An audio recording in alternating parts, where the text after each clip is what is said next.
Hey,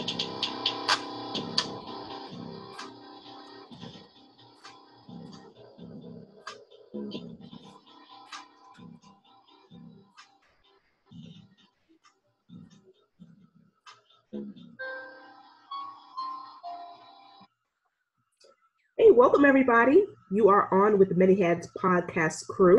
This is O Ross coming to you with my brothers and my partners, my thought partners, and we are leading a mission to do a little bit more every day.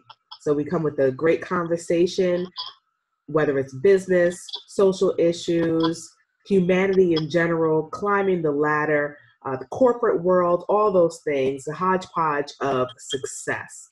So as we hit these success points, we bring that value to you. And the most interesting part is the value that you bring to us. So we love feeling your energy.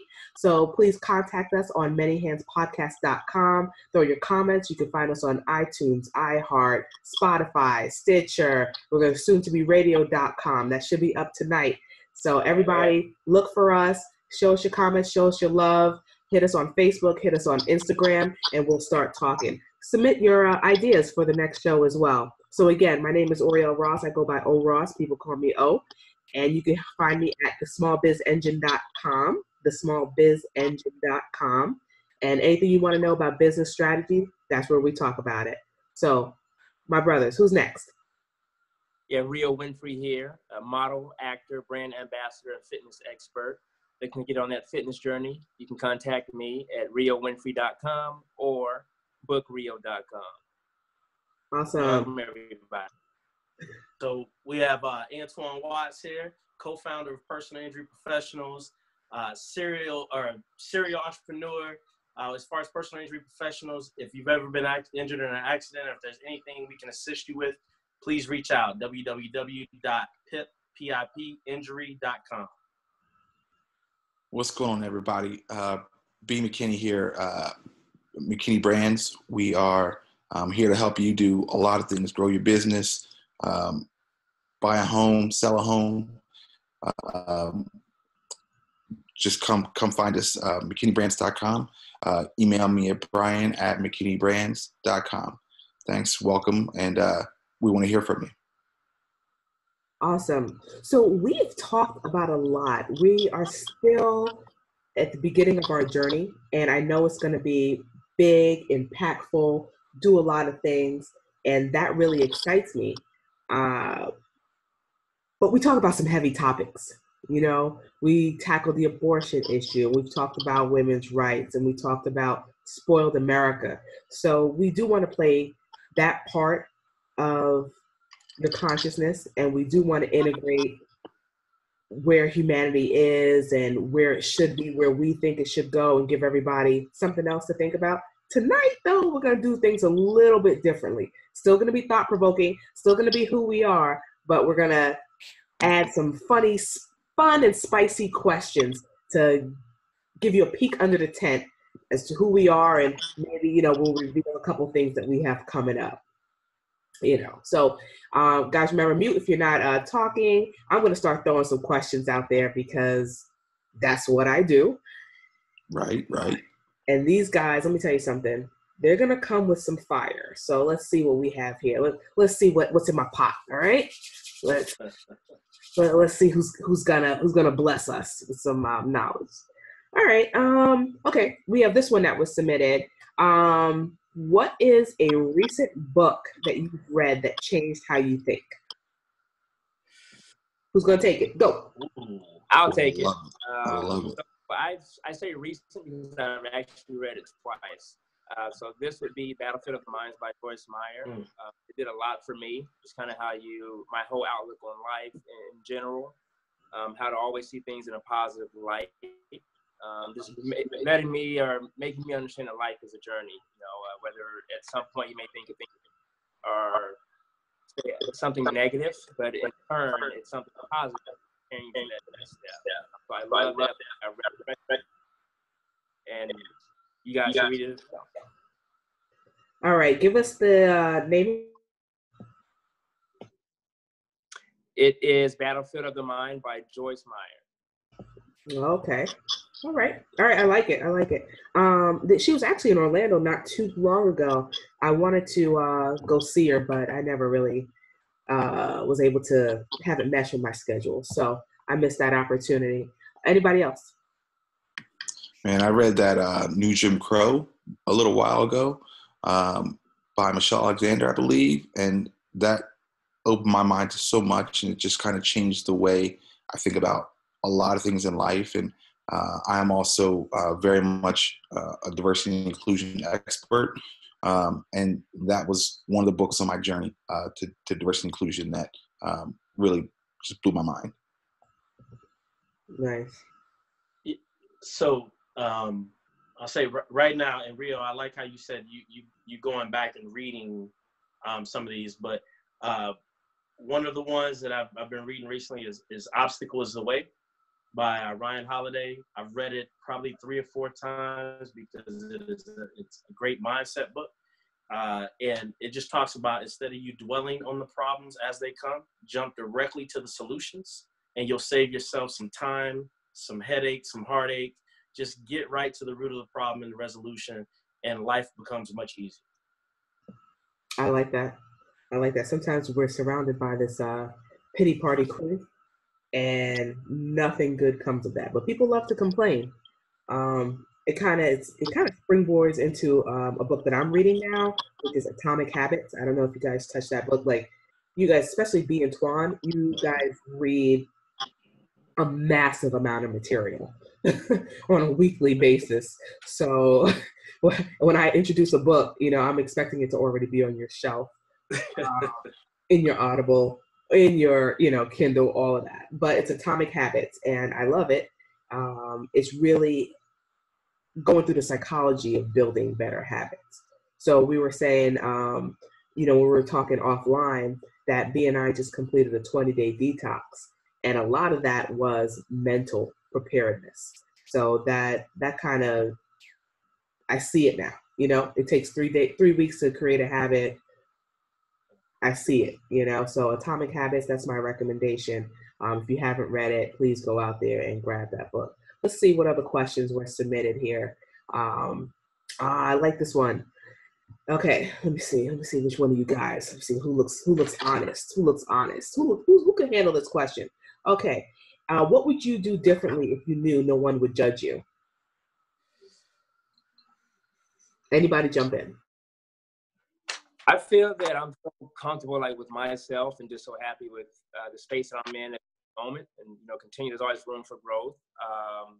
So I feel like I would just be me. There wouldn't be any changes. What? Bruh. The boy's a superstar. Okay.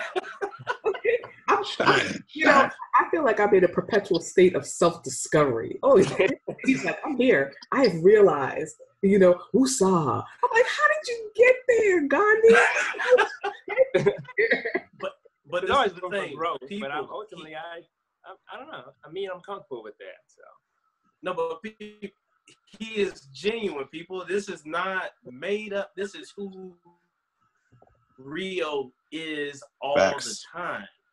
So I think it's great that you say that, because I'm not as comfortable. So one of the things I know that you remember the Jay-Z video, he says, but before I jump out the window, what's your name? I think I probably would jump out the window more as it relates to relationships and love. I probably would do that more because breakups and heartbreak is embarrassing. It drives you crazy sometimes. So I think that right there, I would do that more if I knew that the self-judgment and the outside judgment wasn't present. Yeah, there's nothing like getting your heart broken. Like, what do they say? I'd rather get whatever kicked out of me than to get my heart broken. Like, that's it. Come on, somebody. If you guys have been there, say yes. Don't put one out there by himself. Yeah, no, the heartbreak is no joke, man. That's where the growth happens in some sort of way. After the pain and the boo-hoos, you come out the other side and you grow. But yeah, no, you have to have a certain level of vulnerability to get through that type of pain. Yes, absolutely, for sure. I was expecting you guys to say something like maybe be in the Magic Mike video, something like that. Nothing. I'm too calm for that. No one time for the ladies. Nothing. I see you. Okay. If you had the opportunity to get a message out to a large group of people, what would that message be? Spread love. Amen. That's the Brooklyn way. Especially, you know what I'm saying? Shout out to my man B.I.G. Yeah, it's his birthday. The way we are right now, we need more love, man. And so if I had to get out a message to a large audience, I'll start there and let that be the basis or the baseline for it, and whatever good comes from that love is bonuses. Yeah, absolutely. I'm sorry, Rio. I'm sorry. Go ahead. I was going to say everybody has their gift and their talent. I would say I want to spread the message that find that, but whatever that may be, make sure that you see that you spread that in a positive, make it more impactful. You know, no matter what it is, share your gift, make it impactful. As Brian just said, or B just said, spread love. At the end of the day, as we feel comfortable with ourselves and feel ourselves going into this positive light, you hear the term spread light, it's exactly what it is. You know, take that, impact one person, that person impacts 3, the next person impacts 10. Next thing you know, it's all over the place. That's what we need now. Yeah. I mean, but we're all pretty strong in our faith, you know, as, you know, Christians, and knowing what that means to us personally, our families, our businesses, you know, as part of who we are. People draw, you know, where do they draw that love from? Like, who has experience with that kind of brotherly love, that agape love, that, you know, you'll sacrifice, that servant leadership? You know, there was a point. I mean, the presidency has always been known for servant leadership, right? And I don't see that anymore. So there are a lot of footprints to make to get hearts to change. So I find love is important. I find that it's a monumental task. Absolutely. Yeah, absolutely. And I think all of that ties in together. You know, we talk a lot about, you know, spreading love, but I just talked to somebody the other day, and I was telling them bad things happen to good people sometimes. And just like we talked about in the last question, is you have to keep pushing through, and the other side will come. So keep striving through all those trials, tribulations. Like, life happens, but just keep pushing through it. Being at a high school graduation last week, I just felt like there was a lot of, you know, oh, you're going to go attack the world. And I think that message should be. But also let them know some trials are going to happen, but just keep left foot, right foot, left foot, right foot. Just keep pushing through. And keep striving. Everything's gonna be all right. Yeah, it ain't all roses, but you can get there. You know, Again, that perseverance is crucial, and it's something we don't talk enough about. So, absolutely, I love that point.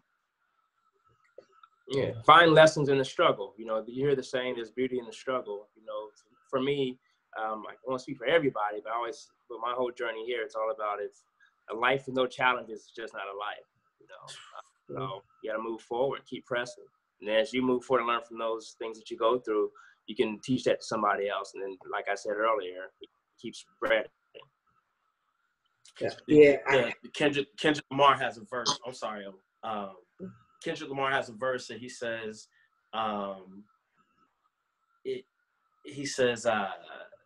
death, I see beauty in that. And he wasn't just talking about death as the finality. He was talking about death of anything. And when he said, I see beauty in that, I was like, man, that is the attitude to have. If something bad happens, regardless of what it is, no matter what the finality is, you deal with it and then you move through it. So it's just amazing. Humanity we're just amazing people. We just have to know. Agreed. Yeah, I'm always striving for that level of maturity to see the beauty in the struggle. Um, I'm just strong enough mentally to know that I have to keep going. The beauty part is I'm ascending. I'm ascending. I'm getting there. I'm getting there. Got my grasshopper. I'm going from a grasshopper stage. I'm getting there. You know. Okay. I love it. I love it. This is for the single people on the panel. Because you love your friend, you don't want him to get hurt. How about this? Has anyone ever taken your breath away? I'm talking about love at first sight. I'm talking about, ooh, did she float in? Yes. That's all I'm going to say about that. That's like, man, I thought you were going to do things differently if you would be who you are. We want details. Well, you know, with legalities and stuff, you never know who's going to be listening. But let's say this. Yes, there's definitely been that person's taking my breath away. You know, it was beautiful at the time. You know, as we know, things happen, people grow apart. But to revert back to what I said earlier, I'm so thankful that it did happen. It didn't work out, but I'm glad it did happen. At the end of the day, I know, you know, what I'm looking for. I know what love is. I know what I would expect from love, and I feel like comfortable at this point. I would know what to give. So I learned so much from that.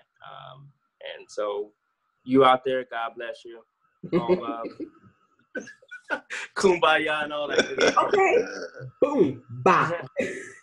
Tuan, I am floated in. Yeah, the answer is yes. And obviously it didn't work out, but it took me a minute to get to the place that Rio just spoke about. It took me a minute to get to the appreciation and the gratefulness of the relationship, because it did get me to some other places. But also when that went away, you also, like Rio said, it just really does prepare you for, you know, what you expect. You know, you get to see some signs. Mm-hmm. Sometimes, you know, hey, when they say love is blind, you know, like it makes you not see some things that normally you would address. Yeah. So and your family's not it did help. It took me a minute to get there. Yeah. Your family's not going to tell you because you're not going to believe them. Oh, no, never. And then if they do tell you, then you just gonna, you know, you just gonna be angry, you know. So you can't, you know, absolutely do that. But I love the saying. My aunt always tells me, you can't take everybody to the White House.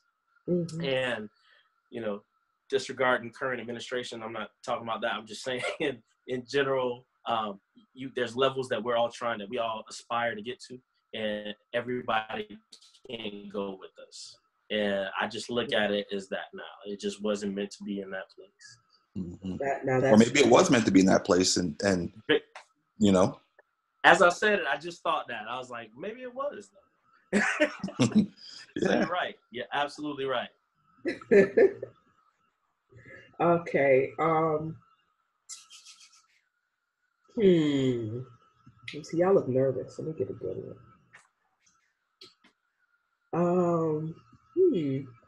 No. Let's see. While she's looking for you know, looking to see what's next, man, the songs that were going through my head as you guys were answering questions, I was about to just break out and singing, and you both said something. I was like, "Love is blind, and it will take over your mind." Sorry, let me stop. Pause. Don't I ever don't even know you, apologize but I for saying hate B. you. All right. Listen, that is not your gift. That is like, you don't want to tell people that in the choir. That is not your gift. You know, came from the heart. You know, the church picnic. However it sounds to you, it sounded great to me. All right, what's your biggest regret? You know, I'll go again. I'm sorry, B. Go ahead. No, jump in. Go ahead there, Rio. In the past, I thought I had regrets, but I would say I don't have any. I've learned so much from each thing. Look back on it, I've learned so much just about life and about myself as I've gone through these things. So no regrets, just lessons. I was going to say the same thing, man. I do not live with regrets. I believe that everything that happens to me was meant to be. And the mistakes or that I maybe have made have been lessons. So they were probably lessons that I need to learn. And so I don't like to live with regrets, man. I'm fully involved and appreciate the moment and where I am right now. So just lessons. Meditate in the morning? Lessons and blessings. Gotta be at peace. You have any regrets? Well, we won't call it regret. Well, let's just say that I wish I would have learned some lessons faster instead of having to learn them over and over and over again. Like what? Give me an example. She's not letting out. She's deep. Expound. Exactly. No, you be out here like, Phil Donahue. No, it's just one of those things. This week has been a very reflective week. You know, obviously the holiday was Monday, kind of gave me a little bit of time to just reflect. So when I think about it, I just think about I probably wish I would have stayed more focused personally and professionally just in my life when going through some things. That's why I talk to everybody about life. Look, I am a happy person. I am on the other side of everything that I believe halted some progress. It took some time to get there, but I just want to tell everybody like that's going through anything, no matter what it is. Like you said, it's not regret, it's lessons. And at the time, you may have regrets, but when you get to the other side, you see the lesson and the blessing. So it just, I applaud like Rio and B because obviously we have these conversations offline, but I know these dudes and they are really excited and happy and content in where they are in life. My regret.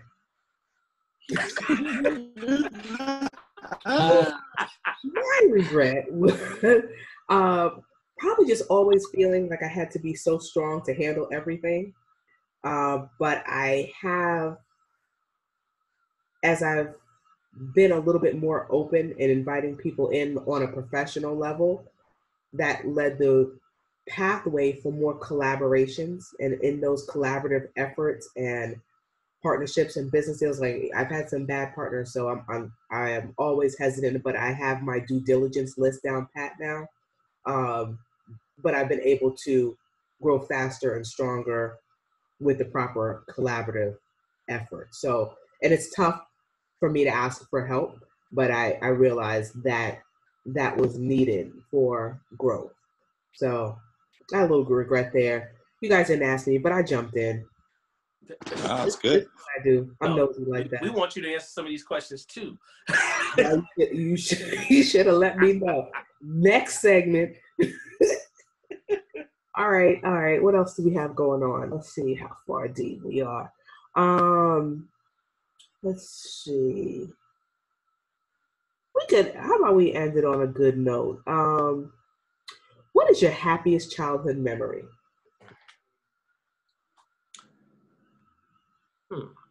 So many.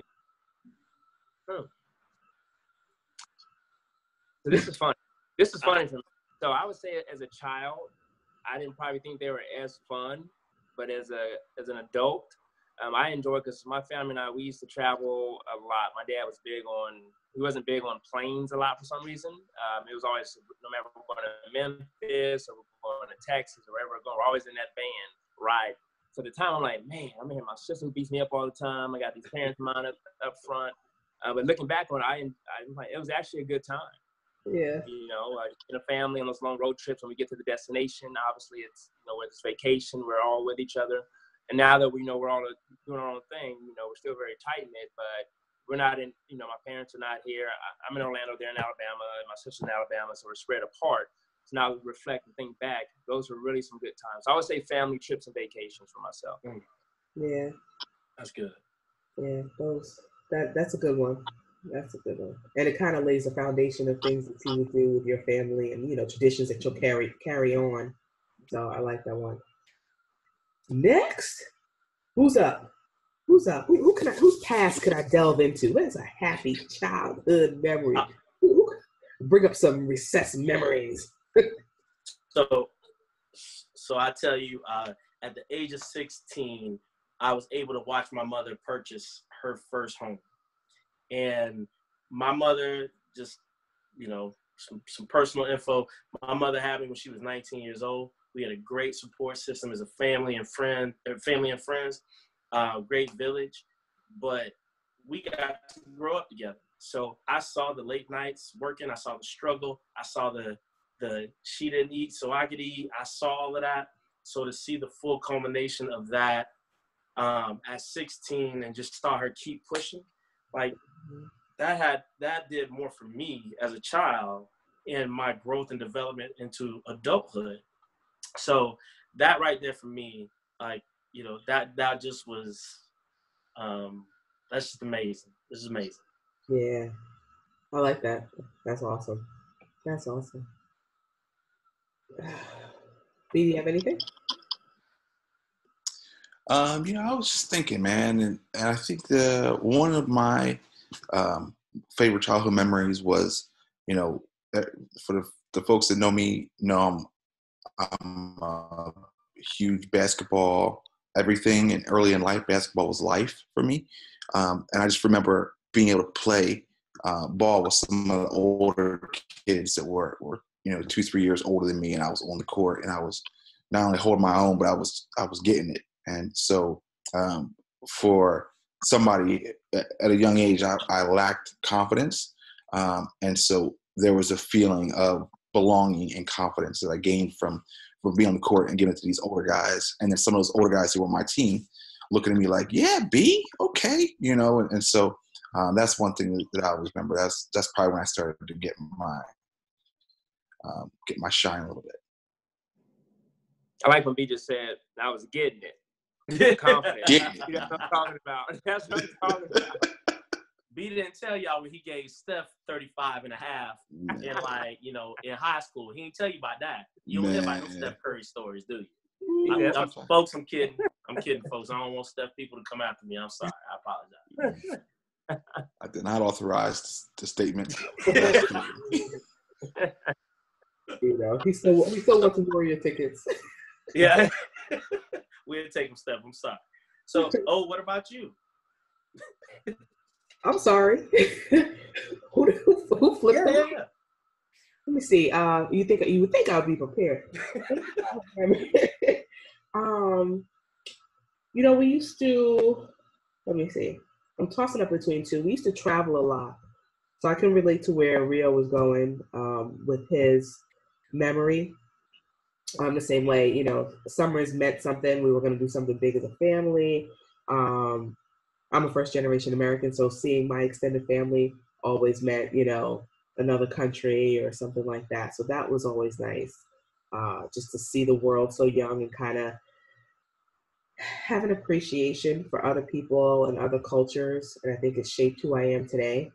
And another memory that's dear to me are from my dancing years. I danced from when I was about 2 or 3 throughout my 20s and straight. And I just, even now, my favorite exercise is dance. My favorite thing to watch, one of the favorite things I love to do when I'm doing performing arts or the theater is to go see an Alvin Ailey performance or something like that. So I just have a love of dance and the arts from way back when. So that's just when I was at my happiest. I wasn't thinking about anything else. So I miss those simple days. I can relate. I was how I was with basketball. It was simple and easy. You wake up, you go play ball, or you go dance, and everything is good in the world. Cool beans.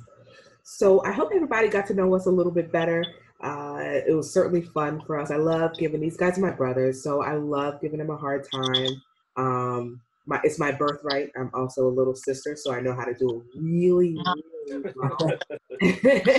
So I'm that gnat that gets under your skin. Hey, it works for me. They still answer my calls, so we're good. Very true. I'm sure we have a lot in the pipeline coming down. We're going to have more exciting topics to to bring to you guys. So please hit us up, manyhandspodcast.com. Give us your feedback, give us your love, give us your questions, whatever. We need all that to keep making this show bigger and better for all of you. We are the #1 platform for business and social consciousness. We're going to bring you business topics, humanitarian topics, our philanthropy efforts, what we're doing in business, what we're doing in investing, and how we're making our next moves in the world. So everybody, we're signing off, but we'll be back. So grand opening. Grand closing. All right.